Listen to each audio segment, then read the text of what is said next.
Vamos com o Giro Entrevista desta quinta-feira. Temos o prazer de receber em nosso estúdio o Francis Pegoré, diretor da ETEC, para falarmos dos assuntos da instituição. Eu sei que tem aí um balanço sobre o trote solidário, informações também sobre o vestibulinho, e a gente vai aproveitar a ilustre presença do Francis também para falar deste que é um assunto que toma conta da agenda nacional, a questão de segurança nas escolas. A ETEC, inclusive, recentemente tem sido citada em discussões que se deram no âmbito da Câmara, por exemplo, como uma referência hoje dentro do que se pode fazer em termos de segurança aqui para Santa Cruz e região. Eu quero aproveitar também a presença do Francis, sujeito super inteligente, articulado, que milita na educação há muitos anos. Quero aproveitar também essa vivência dele como alguém que pode nos dar essa perspectiva de dentro da escola. Mas, antes de mais nada, boa tarde, Francis. Obrigado por aceitar o nosso convite. Seja bem-vindo, tudo bem? Boa tarde, ouvinte da 104, obrigado aí pelo espaço, a gente sempre conta aí com a ajuda de vocês na divulgação do nosso vestibulinho, falar as coisas boas da educação e hoje também tratar de um assunto que nos assola, nos deixa muito triste enquanto educadores, enquanto cidadão, a nível Brasil, infelizmente, A gente teve problemas na região, Santa Cruz há alguns anos, naquele caso da creche, da criança que foi retirada, e isso nos preocupa muito, e é sempre bom falar disso e principalmente levar tranquilidade, na voz de quem está vivendo aquilo de dentro. A gente fala de dentro do olho do furacão, Dário? E aí, para nós é um prazer enorme estar aqui mais uma vez, sempre à disposição. Prazer é nosso. Dário, boa tarde, tudo bem? Tudo bem, Diego, boa tarde a você, ao Francis, nosso convidado, para você no rádio, para você na internet, uma excelente tarde. Francis, eu pensei em começar falando sobre as questões da ETEC, do vestibulinho, também do trote solidário, mas eu acho que eu vou inverter, porque aí a gente encaminha para o final da entrevista e aí passa o serviço do vestibulinho, o pessoal fica com essa informação, inclusive, mais bem afixada. Essa temática da segurança nas escolas, enfim, é chover no molhado falar que ela está na agenda do dia. É um debate nacional que se estabelece, inclusive, após episódios muito tristes que a gente tem observado em todo o nosso país. Você, enquanto educador, gestor da educação, como é que você avalia a situação em Santa Cruz do Rio Pardo? A gente vai começar do micro para o macro. Vocês que trabalham na nossa realidade, sentem-se vulneráveis de alguma forma? Você usou uma palavra agora há pouco sobre também tranquilizar as pessoas. Qual é a opinião, a visão, a experiência de alguém que está dentro da escola sobre a vulnerabilidade ou não das nossas instituições? Primeiro, trazer a visão que eu tive enquanto secretário. Eu tive um tempo diante da pasta. Sim. É óbvio, que nós temos escolas que elas são mais vulneráveis a qualquer tipo de ataque nesse sentido, possui tela ou então o tamanho da instituição, enfim, Mas, no geral, a gente percebe que existem barreiras, E uma das recomendações, nesses casos, é existirem essas barreiras para que um pseudo-agressor, principalmente aquele que vem de fora, ele entra na instituição, Então, você vê as escolas aí com porteiro eletrônico, portão eletrônico, cerca elétrica, você percebe essa preocupação. Às vezes alguém para atender de pronto ali, então eu vou falar um pouco do Sinharinha com a ETEC. Sim. A ETEC ela tem esse vigilante há muitos anos. Então, o que é preciso deixar claro, ainda mais como foi citada a instituição, a ETEC ela possui vigilante patrimonial e de controle de acesso. Uhum. Então, eu tenho um vigilante aqui que fica no balcão, na primeira sala, na recepção do Sinharinha, juntamente com um funcionário do Sinharinha que também fica ali o tempo todo. Então, eles são as pessoas que fazem essa primeira abordagem para ver o que o sujeito ele quer ali na escola naquele momento. Claro. Na agrícola, olha para você ver a situação da agrícola. A agrícola é uma fazenda, ela tem cercas de arame, então ela é totalmente aberta. Sim. Eu tenho um vigilante lá que faz a ronda dentro da instituição e tem aquele da guarita que também faz o primeiro controle de acesso. Isso é muito válido, traz muito retorno para nós, porque ele faz o controle de acesso, ele já aborda a pessoa que se aproxima ali do balcão para pedir uma informação, para querer um serviço, alguma coisa nesse sentido. Isso é muito válido. Mas esses vigilantes, eles não têm responsabilidade, por exemplo, com separar a briga, Lógico que eles atuam, como qualquer cidadão. Ele vai acionar a direção, ele vai pedir ajuda, se ele vê alguma coisa diferente, né? Então isso é muito válido. Então esse tipo de serviço agrega muito, sim. Né? A gente não pode negar porque agrega. Tem um profissional. Um vigilante de controle de acesso. E nem precisa ser um vigilante, o nosso é terceirizado. Mas um vigilante alguém da própria instituição, como o Senharinha tem. Né? O Senharinha tem uma pessoa, um agente que fica ali junto com o vigilante. Né? Não é que ele vá evitar. Não, mas são barreiras que são criadas, uma porta de vidro que você coloca que fique fechado o tempo todo, tudo isso ajuda, né? E mesmo, Francis, com essa segurança ou com esses seguranças, alguns problemas vêm acontecendo ou não? Ou aconteceram que merecem uma atenção especial? Não, dentro desse âmbito, nós não temos, né? Você não tem... Ninguém tentou invadir? Não, você tem problemas de violência dentro da escola, que os atores são alunos, professores, funcionários, que a gente vive isso o dia todo e faz parte da nossa formação, né? Tentar educar. A gente não lida com a violência, a gente não sabe lidar com casos de violência, mas a gente sabe lidar com o ser humano. O ser humano, naturalmente, ele é violento e ele é sociável, né? Então, o que tem que prevalecer? A sociabilidade, a educação. E é isso que a gente faz. Os professores, todos os dias, eles enfrentam em sala de aula violência. Os alunos, eles enfrentam para o próprio sistema educacional violência. Pois bem, se a gente tem que falar de mudança, a gente tem que falar nisso também. Né? Porque todo aquele que chega a cometer um ato desse, ele tem um histórico por trás. Ele sofreu algo, ele tem algum tipo de transtorno. Né? E como foi esse atendimento a ele? Né?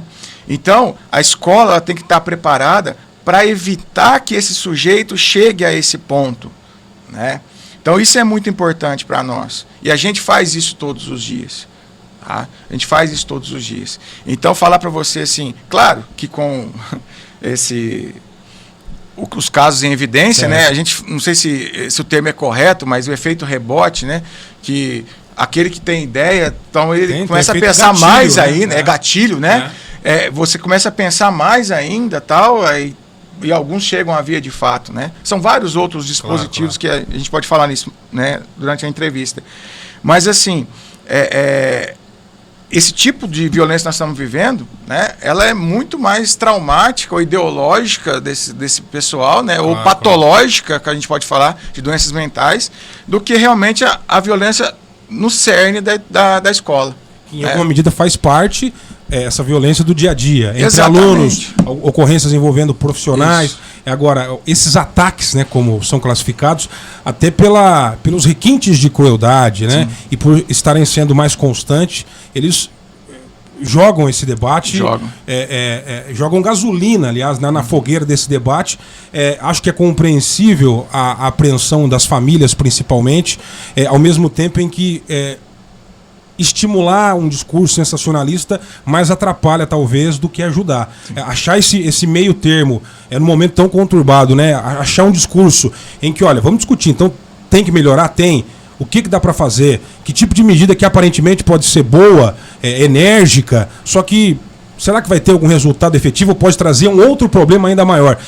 Tentar discutir de maneira racional nesse momento em que os ânimos estão exaltados parece ser muito difícil, né, Francis? A gente tem que tomar cuidado para não errar duas vezes. Nós já erramos um dia com aquele menino que cometeu o ataque lá atrás, que a gente não conseguiu fazer a sociabilização enquanto sociedade, enfim. A gente não pode errar de novo. E a gente está indo para um caminho, infelizmente, né, levando a educação por polarização, novamente, de ideologias, e esse assunto também está indo para um caminho polarizado. Não pode acontecer isso. Sim. A educação ela não pode ficar refém do que eu entendo quanto política, ideologia e tudo mais. Né? A educação ela tem que ser prioridade de Estado. Né? Recentemente, nós vimos a revogação, né, ou do Camilo Santana, não a revogação, desculpa, mas o adiamento do novo ensino médio. Tem problemas? Tem. Novo ensino médio, vou falar para você, é como aquele brigadeiro que é desse tamanhozinho e a pessoa coloca aquele monte de granulado em cima para ele ficar grande. Ele não é tudo isso, principalmente quando a gente fala em itinerário. Ele tem problemas. Precisa de uma discussão? Precisa. Né? Mas não é uma discussão ideológica, uma discussão que vai realmente e efetivamente resolver o problema da educação brasileira. Nesse caso da violência nas escolas também. É muita racionalidade, Né? Quando eu falo que o pai ele pode ficar tranquilo em mandar o filho da escola, porque já tem um movimento para não mandar o filho para a escola. Sim. Um absurdo. Isso é um absurdo. A criança ela tem que ir para a escola. Pô, pega onde mais morre criança? É na rua ou dentro da escola? Onde que ela está mais segura? Onde que ela está alimentada? Então a gente tem que ter essa consciência, né? Pensar muito bem nisso, para a gente não sair nos extremismos tomando decisões equivocadas que não vão acrescentar em nada. E você, como profissional, aquela pergunta que todo mundo vem fazendo: segurança à mão armada, qual a sua opinião? Contra. Contra. Contra. Por totalmente quê? Contra. Ó, dentro da escola, né, vou te falar uma coisa. A gente sabe, a maioria, 80%, né, dos problemas de violência na escola surge na periferia, né? Esse jovem da periferia, ele aprende que a polícia, né, ela é adversária dele, principalmente quando ele vai, né, e é cooptado pelo mundo do crime, né? O que nós vamos fazer? Alguém vigiando esse menino lá dentro da escola, armado? Que tipo de pessoa vai estar? Será que o policial, isso é função do policial estar dentro da escola, né? A escola é complexa, né, com alguém armado ali dentro, né? Por exemplo, vou te dar um exemplo que às vezes nem é achismo, né? Tem pesquisa de uma ONG norte-americana, que nos Estados Unidos, não sei se você sabe, que tem policiamento em escola desde 1950, né? Tem esses projetos lá, né? Só para a gente ter uma ideia, essa ONG ela fez um estudo para verificar a efetividade em relação a valores depositados, né, e o policial lá. Nas escolas atacadas, a maioria delas, né, houve mais mortes com o policial lá dentro. Por quê? Tiroteio. Desencadeia tiroteio. Só que a gente está falando nos Estados Unidos, né, ataques com armas, porque lá existe uma grande cultura pró-arma. Então, para esse sujeito, é fácil dele adquirir uma arma. Aqui nós estamos falando de ataques de arma branca, pelo menos na maioria delas. Sim. Né? Eu não me lembro a porcentagem. O primeiro ataque que nós tivemos foi a tiros no shopping em Morumbi. Né? O primeiro ataque, 1990 e alguma coisa. E a maioria depois é a arma branca. Porque nós não temos essa facilidade, né, de adquirir armas. Então, essa ONG ela comprovou que não adianta o policial armado lá, porque onde houve ataque, não se evitou o ataque, né? E onde teve ataque, houve tiroteio, mais mortes. Né? Então, é preciso ter alguém na escola? Eu concordo, mas não armado. Não armado. Porque você não sabe a circunstância. A escola ela é muito complexa ali dentro. Existe uma complexidade muito grande ali dentro. Quem vai estar lá? É uma polícia? Nos Estados Unidos, por exemplo, não é o policial que é da rua que ele vai para dentro da escola. Existe uma brigada, um eixo da polícia norte-americana que atua focado nisso. Ele é formado para dar dentro da escola. Né? Nós queremos isso. Nós queremos o segurança, porque você vai trazer a polícia e o entorno da escola vai ficar desguardado, né? Então, vamos colocar segurança privada. Quem vai selecionar isso? Né? Vai ser uma empresa terceirizada? Né? Essas pessoas que vão estar lá, né? Será que elas estão preparadas para quando o moleque passar perto dele xingar ele, como eles fazem com a gente no meio dos corredores? Ficar desafiando ele toda hora, porque sabe que ele não pode, porque tem estatuto da criança e do adolescente, né? Que tem legislação por trás disso. Não é simplesmente eu estar armado ali que eu vou poder usar minha arma a qualquer momento, enfim. Né? Então, principalmente, o momento não é de armas dentro da escola. Tá, o momento não é de armas aí na sua opinião, mas é um problema que vem sendo discutido. E você acaba também colocando que precisa, sim, de segurança, a favor de uma segurança, mas não com armas. Qual seria, então, esse tipo de segurança, na sua opinião? Controle de acesso. Né? Problemas de violência dentro da escola, na escola, certo? Nós já damos conta disso, nós já cuidamos, né? Nós já encaminhamos. Agora, controle de acesso, evita-se muito esse tipo de situação que nós estamos vendo hoje. Barreiras, né? Alguém para vistoriar. E outra, uma coisa importantíssima, né? Até a gente estava discutindo isso hoje, a presença de agentes de saúde, né, e sociais dentro da escola. Mas não é aquele cara que vai lá de vez em quando, cada 8, 10, 9, 10 dias, vai lá, atua. E também não é clinicar, são projetos. A gente tem que ter projetos de médio e longo prazo, né, dentro da escola, envolvendo a temática bullying, né, parar principalmente de achar quer bater na mesma tecla, né? Porque hoje, quando você chega na escola e falar de bullying para qualquer ator ali, o cara começa, de novo, vai falar disso de novo. Eu estou cansado de saber disso daí. Mas a gente sabe que é a principal causa que tem por trás disso tudo, né? Que precisa ser feito alguma coisa, é claro que precisa. Só que isso é estrutural. Não adianta eu colocar um vigilante, não adianta eu colocar um segurança, não adianta eu colocar um policial, se eu não mudar a estrutura do sistema de ensino. Isso entra um pouco nessa discussão ideológica que tomou conta do assunto, concordo contigo, e para os dois lados, em alguma medida. Sim. Porque uma coisa não anula a outra, né, Francis? Há discussão sobre medidas imediatas. E fica claro, por exemplo, no seu relato de alguém que é experiente, conhece desse cenário, que dá para melhorar muito. Fala-se, inclusive, discute-se muito sobre a questão de arma, como se a segurança armada fosse a única alternativa nesse momento, que também não é. Né? Então você pode discutir vigilantes, estruturas que limitem o acesso de pessoas desconhecidas, monitoramento. Então, que dá para fazer coisas imediatas para preservar a comunidade escolar, melhor do que acontece agora, é claro, e é isso que a gente também pretende propor, e as pessoas, sobretudo os nossos representantes políticos, têm que pensar nessa alternativa. O que não exclui justamente pensar na raiz do problema, que é o que você está falando aqui. Parece, mas vocês querem falar de problemas estruturais, a gente quer a segurança agora. É óbvio que você tem que preservar as pessoas agora, mas se não tratar da raiz, a médio e longo prazo, a gente vai ter episódios como esse se repetindo ou piorando. Qual é o tecido social do nosso país que produz pessoas como essa? Que fazem um ataque, né? Qual é o contexto social, educacional, de desigualdade que leva a surgirem pessoas como essa? Pensar e refletir sobre isso não quer dizer passar pano para o autor de um ataque. Ele vai ser punido com o rigor da lei. A sociedade tem que pensar em como não produzir outros iguais a esse cara. E, enquanto isso, também melhorar a segurança. O problema é que esse discurso extremista leva pessoas, por exemplo, a dizer que, ao falar de atendimento social, de assistência social, de atendimento psicológico, dentro de um contexto do bullying, é mimimi.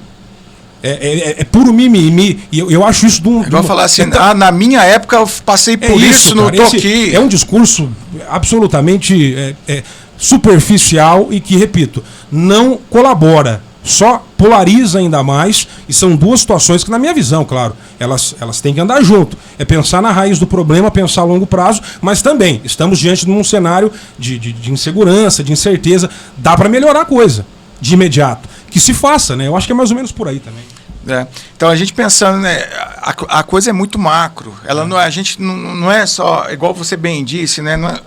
O posicionamento de ter o segurança ou não lá, ele é muito pequeno, perto do tamanho da resolução que a gente tem que ter. Então, se a gente pegar e levar lá atrás, né, por exemplo, quem que são as pessoas que são sujeitas a fazer esse tipo de coisa? A gente falou, são pessoas extremistas, né, são pessoas terroristas, são pessoas com patologias mentais, né, e são pessoas que sofreram bullying na infância ou na adolescência. Por que os principais ataques acontecem em escolas?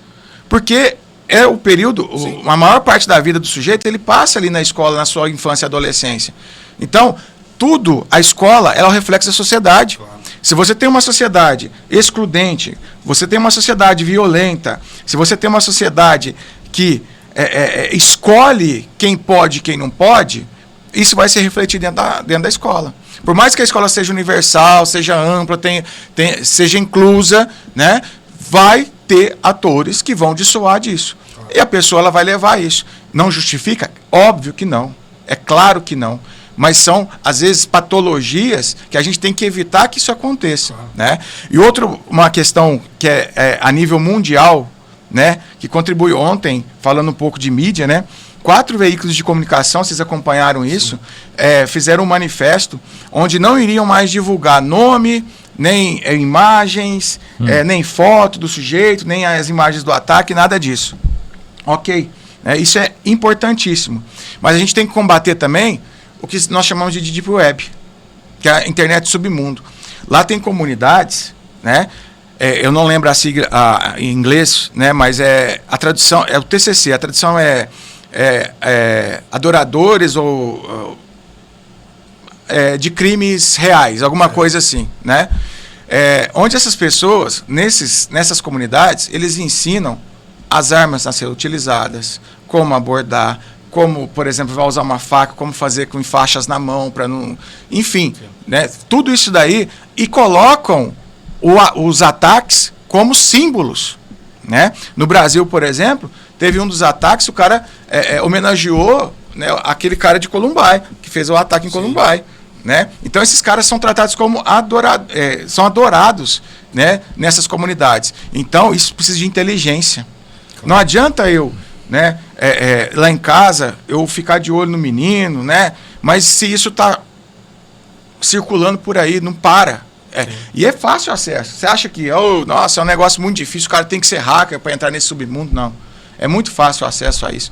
Eu tenho alunos lá que mexem com informática, né? Eles falam, professor, isso aí todo mundo que quiser entra nisso daí, fácil, né?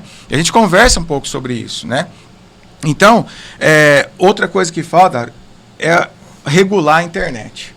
A Itália, há poucos dias atrás, teve algumas cidades italianas que começaram a desligar o sinal de internet em determinado horário da noite, né? Então não é possível você acompanhar pessoalmente, então faz uma... Não estou falando para desligar a internet, não é isso. Lá isso talvez tem estudo, está funcionando, não sei se não está, mas é um fato que houve, né? Mas a internet nossa precisa ser regulada. Ela está muito aberta, muito ampla, todo mundo fala o que quer, e as pessoas, a gente sabe disso, a própria psicologia explica isso. Eu, na sua frente, eu tenho filtros que me inibem a falar coisas para você. Pela internet, não. Eu perco esses filtros. Uma sensação eu falo de anonimato. Anonimato, eu faço o que eu quiser, eu falo o que eu quiser. Eu frequento o que eu quiser. E isso é muito danoso para o problema que nós estamos vivendo. Né? Digamos que é um sinal de alerta devido a tudo que aconteceu. Em Santa Cruz do Rio Pardo, em especial, vocês que são profissionais da área, também estão temerosos? Medo não. Né? Claro que você fica apreensivo, né? Porque começa boatos de gente que talvez queira tumultuar, né? Enfim, você começa a ouvir dali, ouvir daqui, por causa, como nós falamos, né? Isso vai gerando, né, conversas e ideias, enfim, né? Mas temer, não. A escola que eu lido com adolescentes, eu tenho 115 alunos internos na escola agrícola, né?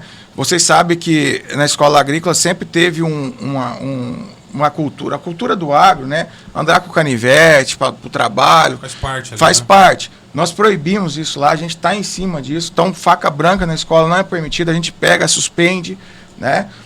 Entrega só para os pais, tá? Então, há 2 anos isso vem sendo feito, né? E a gente tem conseguido um resultado bom.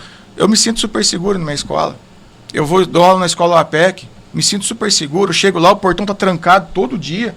Eu tenho que tocar o interfone, tem 2 câmeras mirando para o meu rosto para saber quem eu sou, para depois ser aberto, tá? Então, e outra, a segurança, nós temos que contribuir com ela também. Você tem que olhar para o rosto do menino quando você está dando aula. Você tem que entender o que está acontecendo ali com ele. Você tem que observar as atitudes dele, né? Deu uma atitude diferente, chama o pai, chama a mãe, conversa com o menino o que está acontecendo ou com a menina, né? A gente tem que olhar. Às vezes, o que eu falo de sistema, às vezes nem é culpa do professor, viu? Às vezes o que eu falo de sistema é o quê? Nós estamos num sistema de 100 anos atrás, né, que é da época da Revolução Industrial ainda. A gente, professor, ganha por produção.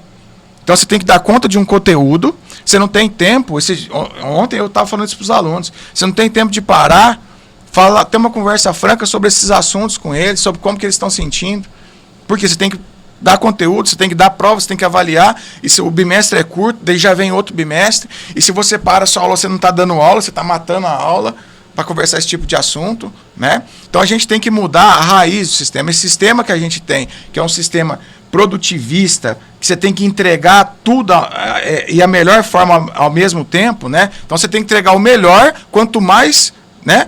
A todo momento. Isso vai indo causar uma exaustão, tanto no aluno quanto no professor. Uma curiosidade, como é que esse tipo de assunto, quando há tempo, né? Lembrei até o nome do filme aí que ganhou o Oscar, né?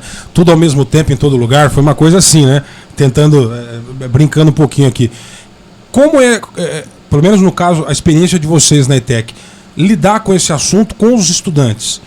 Quando acontece um episódio, tá atento a sinais, mas como é que se estabelece um diálogo sobre esse tipo de assunto com os estudantes? Então, quem traz para nós sempre o problema são os professores, Entendi. a coordenação, aquele pessoal que lida com o aluno todos os dias. Então, existe esse olhar atento, né? Mudou a rotina, né? O aluno está mais agressivo, está se isolando, né? Houve algum tipo de conversa, você tem que aproximar, você tem que chamar os pais, conversar com eles, ver o que está acontecendo, né? Ver o que é verídico, o que é conversa, tá? Então os professores, eles fazem essa abordagem, passa para a coordenação, para a direção, e isso há um encaminhamento, verificando se tem fundamento, se não tem, se foi só uma impressão, né? Uma coisa que o Dr. Marcelo falou para mim hoje lá, conversando com ele, algo em torno disso, o problema é o se, não, a gente tem que tomar a providência. Se não for, ótimo, melhor ainda. Mas se você notar alguma coisa diferente na escola, você tem que comunicar, você tem que falar para quem de direito, né? Seja promotoria, seja encaminhamento para um psicólogo, o que for. Mas no caso, quando o ataque é semelhante, igual ontem em Blumenau, ou seja, uma pessoa que não tem vínculo nenhum com a creche, no caso, acabou pulando o muro e fez tudo aquilo. Então, provavelmente, a gente estava falando no caso de terroristas, né, e pessoas extremistas, né, que fazem esse tipo de coisa. Nós vamos ter esse tipo de ataque também. É o ataque que vem de fora para dentro da escola. Esse, talvez, né, seja o mais fácil, mais difícil de identificar. Porque o de dentro da escola você consegue perceber a mudança de comportamento. Agora, o sujeito que vem de fora, aí talvez entraria essas barreiras, né? O muro, né? Apesar de a gente poder querer lidar com a escola como uma prisão, mas não é isso. Mas coisas que limitem esse acesso à escola tão facilmente. Tá? Um portão eletrônico com câmera, onde a pessoa tem que se identificar. Eu vejo lá em Ourinhos, eu vou rodar, fazer vestibulinho, eu vejo várias escolas assim. Em Ourinhos tem algumas escolas lá que você chega, o portão é fechado, tem um interfone. Ó, eu quero falar sobre vestibulinho, posso falar com alguém da direção? Ah, pode, abre. Aí você chega, tem a primeira sala. Existe, para ter acesso à escola, é fechado, é outra porta. Aí tem um guichê do ladinho aqui, onde você conversa com o pessoal da secretaria antes de você entrar dentro da escola. Então, aí, ó, já são duas barreiras que você tem para ter acesso à escola. Isso funciona, né? Agora, a questão dos muros. No caso de Santa Catarina, o cara pulou o muro, né? Aí não tem solução, né? Se você evitar isso, seria o quê? Uma concertina, uma cerca elétrica, alguma coisa nesse sentido. Barreira física, né? Então, mas o que a gente estava falando é isso. Talvez esse de externo seja mais difícil. Aí, porque depende também de monitoramento, inteligência policial, esse tipo de coisa, né? Hoje estava marcada uma reunião para discutir isso. Você participou? Como é que foi? Sim, eu participei lá na FASC. Sim. Né? Qual o saldo dessa reunião na sua avaliação? Positiva, muito positiva, né? Nós tivemos o Alexandre, que é psicólogo da prefeitura, né? Não sei se ele está no CRAS ou no CREAS. Tivemos a fala do Viol, né? Que é o capitão Viol, que está agora da Polícia Militar. Na Polícia Militar. Tivemos a presença do, acho que é comandante de Ourinhos, né? Que cuida toda da região, né? Tivemos a fala do capitão Viol, a fala do Dr. Marcelo, né? Tudo nesse sentido, né? De ações que podem ser feitas. O capitão Viol fez uma fala, né? Juntamente com o Alexandre e o Dr. Marcelo, foram assim, bem felizes na conduta das falas, né? O Alexandre, ele falou tecnicamente, né? A posição do psicólogo, deixou claro que não existe salvador da pátria, então a gente achar que colocar o assistente social e o psicólogo dentro da escola vai resolver todos os problemas, não vai resolver. Mas ajuda ou não? Vai ajudar, claro, é essencial, né? Principalmente se esses atores de saúde tiverem vínculo com a escola, porque não adianta você colocar o psicólogo lá uma vez por semana para ele atender 50 pessoas, querer que o cara faz clínica lá dentro. Não, são projetos, né? Projetos que vão colher frutos a médio e longo prazo, né? O capitão Viol falou sobre os procedimentos, né? Que a melhor ação que nós temos é a prevenção, né? Ele elencou 5, né? E tratou a prevenção como a mais importante, né? Evitar esse tipo de situação. E trouxe alguns dados, né? Das ciências policiais, enfim, né? Coisas que a gente ouve já falar, Claro. né, que é a questão do efeito contagioso, né? Nos Depois estudos de um das caso, ciências policiais, isso é contagioso. Então, ou seja, um caso ele vai gerar outros, né? Por isso essa apreensão, inclusive ele fala que aumentou em um número considerável as rondas, justamente por causa disso, porque às vezes a gente fala, né, só na escola agrícola, no dia que aconteceu em São Paulo, a viatura teve 3 vezes. Né? E aí você escuta, agora depois que acontece, vem a polícia. Não, a polícia sabe o que está fazendo, ela tem inteligência, ela está ali porque ela sabe que isso pode ter um efeito contagioso. Né?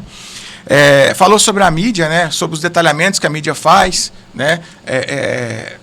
De exposição, enfim, que isso é um troféu para quem pratica, né? Sim, mas é a mesma coisa, é um pouco contraditório isso, porque já conversei também com algumas pessoas ligadas na área, é a mesma coisa do suicídio, né? É uma ética no jornalismo que não se propague isso. Só que, na verdade, tem redes sociais hoje. Muitas vezes aqui em Santa Cruz do Rio Pardo, eu como repórter, chego num local, infelizmente tem um suicídio, Já está rodando. nós não colocamos na mídia. Mas é impressionante que pessoas ligadas ali colocam nas redes sociais. Então, é um tema para ser muito bem discutido. Você censura a imprensa de um lado, só que daí a própria internet está aberta em fazer o quê? Não, eu nem trato como censura, verdade. É o que você falou, é da ética. Por quê? O suicídio também, se você ler em Durkheim, que é um sociólogo, ele trata como um fato social, porque ele desencadeia. Então, quando você tem suicídio em uma região, ele desencadeia outros vários. Então, ele fala como um fato coletivo, né? Um acontecimento coletivo. E a gente tem que tratar isso também dessa forma. Claro que hoje a exposição ela é muito maior, né? Mas eu acho válido também, não como censura, mas sim como uma opção das mídias, não deixar de falar que aconteceu. Porque isso é obrigação da mídia fazer, né? Mas não tocar música para palhaço dançar. Porque, infelizmente, essas pessoas, elas querem isso. É o que elas têm lá na Deep Web, eles querem que isso seja a nível nacional. E talvez nesse sentido, né, a ajuda que a mídia pode ter. Mas a mídia ela tem que divulgar, sim, os casos. Né? Tem que falar o que está acontecendo. Porque é o termômetro da sociedade. Tá tudo muito bem. A mídia calada... isso é um problema. Isso sim é um problema. Porque você vai entender que a sociedade está tudo bem, está tudo transcorrendo as mil maravilhas, não precisa ser feito nada. E não está, seria uma mentira, né? É uma mentira. 13 horas mais 12 minutos. Francis Pegoré, diretor da ETEC, convidado de hoje aqui no Giro, aproveitando a presença dele para ouvir mais um ponto de vista, aliás, um ponto de vista importante sobre essa temática da segurança em escolas. Afinal, o Francis está dentro do olho do furacão, que foi a expressão que ele utilizou. Mas também o Francis está aqui hoje para falar sobre a ETEC em relação ao vestibulinho, em relação ao trote solidário. Primeiro sobre o saldo do trote solidário. Fala pra gente aí, Francis. Deixa eu contar uma coisa pra vocês. A gente muda a pauta, o jornalismo é assim, né? Tá daqui já vai pra lá, né? Não, agora são coisas ruins e boas, ambas necessárias a serem faladas, né? Claro. Só para comentar com vocês, né?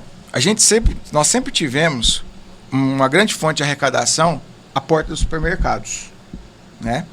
E esse ano, não sei por que motivo, né? Alguns deles optaram por não deixar mais... Talvez por ter reclamação de cliente, o cara fica pedindo aqui para mim, eu tenho que comprar um alimento para dar para ele ali e tal. Isso. Uhum. Aí eu cheguei um dia, antes de eu sair de férias, a professora Franciele, ela me procurou, Francis, os alunos estão desanimados, né, porque não vai ter onde arrecadar e tal. Aí eu fui na sala, falei assim, olha gente, eu só vou falar uma coisa para vocês, não importa a quantidade que a gente arrecadar, porque para quem vai ser doado, talvez ele não tenha nada. Né? Então, na mesa de quem não tem nada, o pouquinho que a gente doar já vai ser muito. Então, pense nisso. Né? E saí de férias, eles continuaram com a organização, né? Porque a organização ela começou trote solidário porque substitui trote violento na ETEC. Né? Então, ela começou em fevereiro, nos primeiros dias de aula, e veio se arrastando até no aniversário da escola. Né? Aniversário da ETEC. E foi, então, o cume do projeto aconteceu no dia do aniversário, né? Um dia depois. Então, o saldo foi o seguinte, nós conseguimos 3.300 toneladas de alimento, né, e a gente... 3.000 quilos. 3.300 quilos de alimentos, né, dá 3 toneladas, e a gente sempre coloca isso em valores, em dinheiro, né, deu em torno aí de 24, 25 mil reais, com preço de supermercado, né, foram 7 unidades aqui de Santa Cruz que nós prestamos esses alimentos, né, doamos esses alimentos. E além dessas 7 instituições, nós fizemos aí mais de 140 cestas básicas para a comunidade escolar. Por quê? A gente arrecadava, fazia todo esse barulho e doava tudo para as entidades assistenciais. Sim. Aí nós começamos a perceber que o aluno ele ficava assim, ele nem sabia talvez para quem. A gente falava tudo, para tal lugar foi tanta coisa, isso impactou em tanto no orçamento daquela. Falava tudo isso para eles. A gente começou a perceber que tá alguma coisa. Às vezes tinha um menino ali que ele precisava de uma cesta. Sim. Ele está indo na aula, né? Mas a família está precisando. E nós fizemos então, junto com uma disciplina, né, dos itinerários formativos que a gente tem, a disciplina levantou quem precisava desses alimentos dentro da comunidade escolar. Nós conseguimos ajudar alunos da ETEC urbana, da ETEC rural, né, e também alunos tanto do noturno quanto do diurno, né, e mais algumas cestas que sobraram que nós doamos para a comunidade em torno. Então, um aluno tem um vizinho, levou para o vizinho a cesta, tudo isso daí. Então, esse foi o salto, né? E principalmente o melhor de tudo, né? É que não tem a violência, né? Sem dúvida. Tem o benefício às outras pessoas. Você disse várias entidades aqui foram beneficiadas? Sim, eu não vou me lembrar todas, mas eu me lembro bem. Santa Casa, Asilo, a PAI, a PIC, eu não me lembro, a Pastoral no São Benedito, não sei se foi Vicentino, eu sei que foi da paróquia São Benedito, lá da Graminha, Servos de Maria, né? Tá faltando uma ou duas que eu não vou me lembrar, mas enfim, são essas entidades que praticamente todos os anos a gente ajuda. E assim, não foi uma caixinha, não. Eu lembro da menina da Servos de Maria, ela foi com uma saveira branca que eles têm, sim, né? Sim. Uma cara, foi lotado. Acho que foi da Rede do Câncer, se não me engano, que foi Rede do Câncer, nós demos leite. Ele foi com Uno. Você não só desculpa se eu trocar aí as entidades, sim, né? Mas eu lembro que o Uno, nós deitamos o banco do Uno, fomos colocando coisa, o Ninho saiu parecendo que estava rebaixado, né? Isso tudo com a participação dos alunos, viu? Eles se engajam bem? Se engajam. Porque a gente, às vezes, adolescente tem umas questões, não quero fazer, ou não participo. Não, fazem. Já se criou essa cultura do trote solidário, sim, lá na ETEC, todo mundo participa. Eles esperam isso, porque tem a parte didática, tem a parte social e tem a parte de divertimento, porque eles leiloam os bichos, que a gente chama, né? Sim. Então ele compra o bicho lá por tantos quilos de arroz, então ele arrecada e na hora do leilão ele faz aquela oferta por aquele aluno, para ele ficar padrinho daquele aluno, né, durante o curso. Ô Francis, estamos com vestibulinho com inscrições abertas, é isso? Isso, vestibulinho de meio do ano, então o pessoal que se inscrever agora vai poder ingressar a partir de final de julho, né, no curso, e nós temos aí 3 cursos noturnos, né, para o pessoal aí fazer a inscrição. Eu tenho administração de empresas, desenvolvimento de sistemas e tenho enfermagem. Tá? Eu sei que enfermagem é um curso assim que a gente sempre nunca vi ter tanto inscrito daquele jeito. No segundo dia, né, tinha mais de 40 inscritos já, e nós temos 40 vagas. Sim. Né? Então, quem tiver a fim de estudar com a gente, né, em um desses 3 cursos, está aberta a inscrição desde o dia 4 e vai até o dia 8 de maio. Né, às 3 horas da tarde. A prova é em junho, comecinho de junho, dia 4 de junho, a prova. A prova acontece na Escola Sinharinha, que é onde fica a sede da ETEC Orlando Palhato. A inscrição é online, vestibulinhetec.com.br, tá? Se você ficou com dúvida, perdeu algum dado, enfim, né, pode ir na nossa rede social, né, ETEC Santa Cruz. Lá tem todos os panfletos, todas as explicações, quanto que um técnico desse ganha, o que ele faz, tudo bem explicadinho lá. Pode navegar tanto no Instagram quanto no Facebook, tem todas as informações lá, né, dos nossos cursos. Taxa de inscrição, R$ 33,00. Aproveitando uma última pergunta da minha parte, da última vez a gente falou sobre a questão do prédio. Tem alguma novidade aí, não? Bom, eu venho falando isso, né? A ETEC, ela principalmente não, a urbana, né? A rural, sim, ela tem um espaço fenomenal lá. A urbana, ela tem muita dificuldade com espaço, principalmente no período diurno, né? A gente poderia acrescentar muito mais do que a gente acrescenta. Então a gente já faz um belo trabalho, talvez por isso, né? Estamos há 8 anos naquela situação, porque a qualidade não caiu, né? Sim. Só que a gente poderia fazer mais. Uhum. Eu vou só comentar com vocês. Tem um estudo, né, de empregabilidade por automação industrial. A gente está sabendo que as indústrias de Santa Cruz estão buscando fora esses profissionais capacitados, e a ETEC ela tem o técnico em automação industrial, voltado para a indústria. A gente sabe que o campo industrial de Santa Cruz está crescendo muito. A gente poderia oferecer esse profissional, como a gente já oferece para profissional de RH, administração de empresas, enfermagem, enfim, todos os cursos nossos, né? Mas é impossível, porque a gente não tem espaço para pleitear um laboratório, né? Então, conversando com o Diego essa semana de novo, né? A gente vem conversando muito sobre isso. A gente começou de novo a luta política, né? Então, trocou o governador, né? A gente precisa começar novamente. Aí o Diego hoje me informou na reunião, que ele estava lá também, me chamou e disse, né, que ele, o deputado, tem uma outra reunião com o Centro Paula Souza, né? Por quê? Nós tivemos uma primeira reunião que eu fui com o Diego, né? O Madalena, ele marcou, nós fomos até lá. O Diego ofereceu o prédio, né? Nisso veio o engenheiro do Centro Paula Souza, regional, do Ave Maria. Sim. Veio o engenheiro do Centro Paula Souza, fez um parecer sobre o prédio, que naquelas condições ele não abriga a ETEC. Porque falta banheiro, porque a ETEC hoje ela tem todo um padrão. Então não adianta, igual aconteceu com o nosso prédio antigo que foi tombado. Não adianta querer enfiar a ETEC ali. Sim. Não vai mais. Agora, cada sala de aula tem um laboratório de informática, então mudou, né, os procedimentos aí. E ele falou, olha, que perante uma reforma, né, seria, né, abrigaria sim o prédio. Foi então, o Diego mandou, então, oficializou, né, através de um ofício para o Centro Paula Souza, né, e depois disso, falando as condições, porque ele assumia parte da reforma e o Centro Paula Souza assumia a outra parte, né, e ficamos nisso. Aí houve a eleição, né, trocou o governo, enfim, né, agora vai ser retomado politicamente de novo, né, o projeto da sede urbana lá no Ave Maria, que é a nossa primeira sede, não pode esquecer mais disso. Esperançoso, menos esperançoso, ou depois de tanto tempo aí o que vier é lucro nessa batalha? Como é que está o espírito? Sou assim, eu sou um sonhador. Eu tenho um sonho ainda que, não o prédio talvez, mas até o final do meu mandato, que termina em janeiro de 2025, né, a gente consiga pelo menos a certeza. Porque você viver 8 anos, né, na casa de alguém como visita, não tendo certeza, né, do seu destino, né, se o curso vai fechar, né, se alguém vai resolver fechar curso, se a gente vai ficar lá por mais 20, 30 anos, isso é muito ruim, né? Então, para todos nós professores, esses dias eu dei risada, né? Teve uma professora de Ourinhos que pegou aula aqui com a gente. Aí eu tava lá, ela chegou, ô Francis, onde que é a sala dos professores? Eu levei ela onde que era a sala dos professores. E aí? E justamente no intervalo. A sala dos professores da ETEC, do período diurno, né, que o Cearinho ocupa lá também, que é a casa deles, é dentro de um banheiro.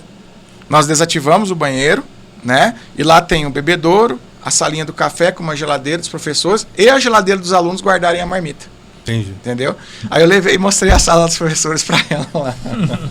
Um choque de realidade. Choque de realidade. Aí, Francis Pegoré, diretor da ETEC, convidado de hoje aqui no Giro. Ô Francis, a gente tem a tradição de que o convidado pede música pra gente encerrar o jornal. Tem alguma canção aí que você gostaria de sugerir para nós encerrarmos hoje? Bate pronto, assim? Um artista, uma banda, um cantor, uma música em específico que você goste, a gente pode encerrar o programa com ela. Ó, eu gosto muito do Titãs, Paralamas, né? Tem várias músicas legais aí. Belchior, tem umas músicas muito boas. Então, desses aí, qualquer um que você tocar vai ser... Com o Belchior, então. Beleza? Bora. Francis, mais algum recado? Só isso, gente. Obrigado, estamos à disposição, né? Qualquer coisa, só nos procurar lá a respeito do vestibulim. Beleza. Valeu? Repetindo, então, as inscrições vão até... Dia 8 de maio, 8 de maio. Vestibulimetec.com.br, taxa R$ 33,00 para o curso Administração, Desenvolvimento de Sistemas e Enfermagem. Parabéns, Francis. Obrigado. Valeu, gente. Obrigado. Valeu. Rápido intervalo, voltamos já já. Próximo convidado de hoje, Dr. Fernando Bittencourt, vereador, fala conosco. Giro de notícias. Rio Pardo Locação de Máquinas tem à sua disposição as máquinas e equipamentos que você precisa em sua construção, vendas e consertos de ferramentas, elétricas e manuais. Na Rio Pardo, locação de máquinas, tem tudo isso e muito mais. Avenida Carlos Rios, 654, Chácara Peixe, Santa Cruz do Rio Pardo. Rio Pardo, locação de máquinas. Fone 14-3372-5975. Referência em diagnóstico por imagem na cidade de Santa Cruz e região, o SDI, Serviço de Diagnóstico por Imagem, conta com equipe profissional e qualificada